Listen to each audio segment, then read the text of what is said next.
The holidays are a joyous time for children.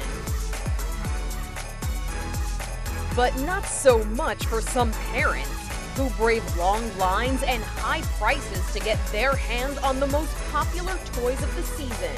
Here are some of the hot items that have caused a frenzy over the years.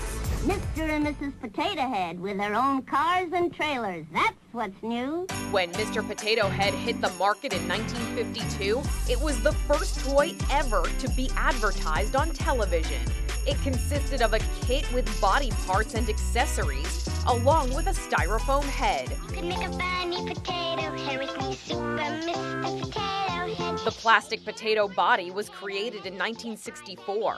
Within the first few months of its release, Hasbro made $4 million in sales. So the following year, the company added Mrs. Potato Head. I like you, you funny guy. In 1983, a different vegetable-inspired toy took the holiday season by storm. Cabbage Patch Kids were hard for stores to keep in stock.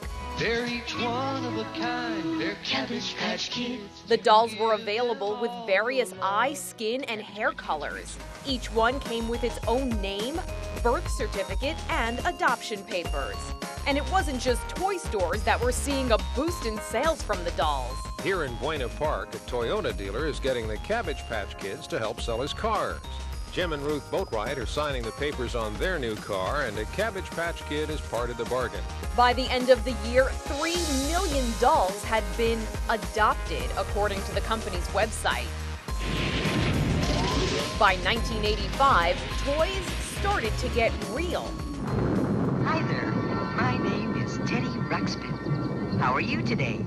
Teddy Ruxpin hit the shelves in time for the holiday season and racked up $93 million in sales in its first year on the market.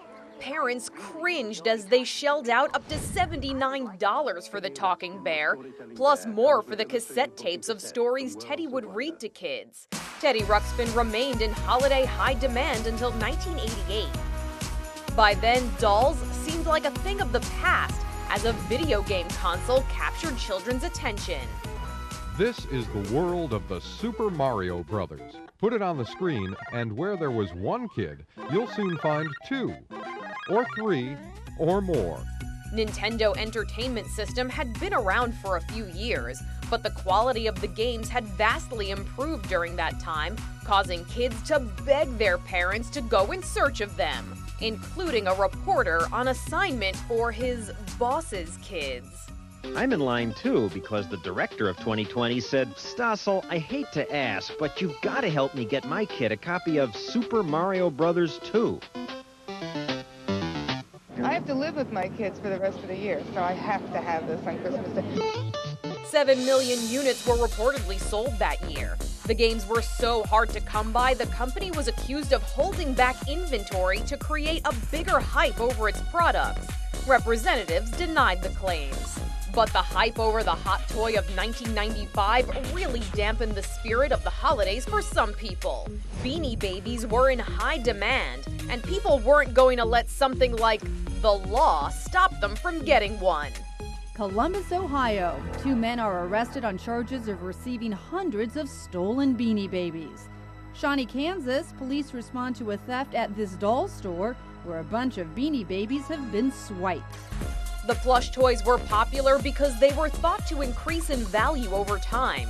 Today, first-generation Beanie Babies, even in used condition, are being sold for thousands of dollars. It's Tickle Me Elmo. When your child tickles him, he talks.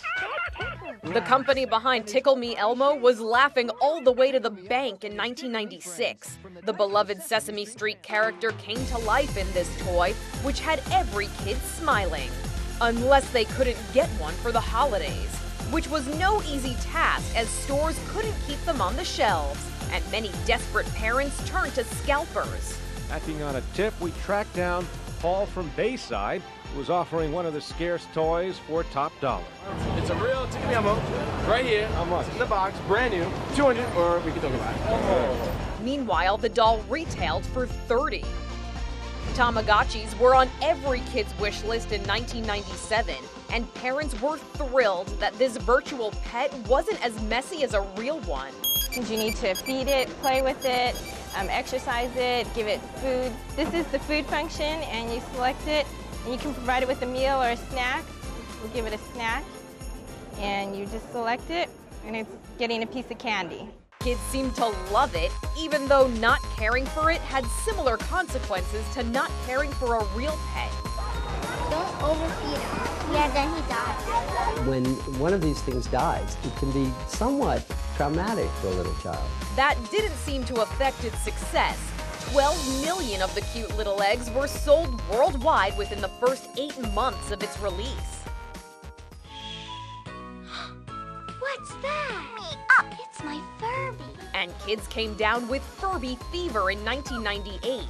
The furry little creatures seemed to be an electric crossbreed of several animals, but they captured kids' hearts everywhere and sent parents scrambling to score one or more for the holidays. The battery-operated toys had a 200-word and sound vocabulary, which provided interactive fun for hours. We love you.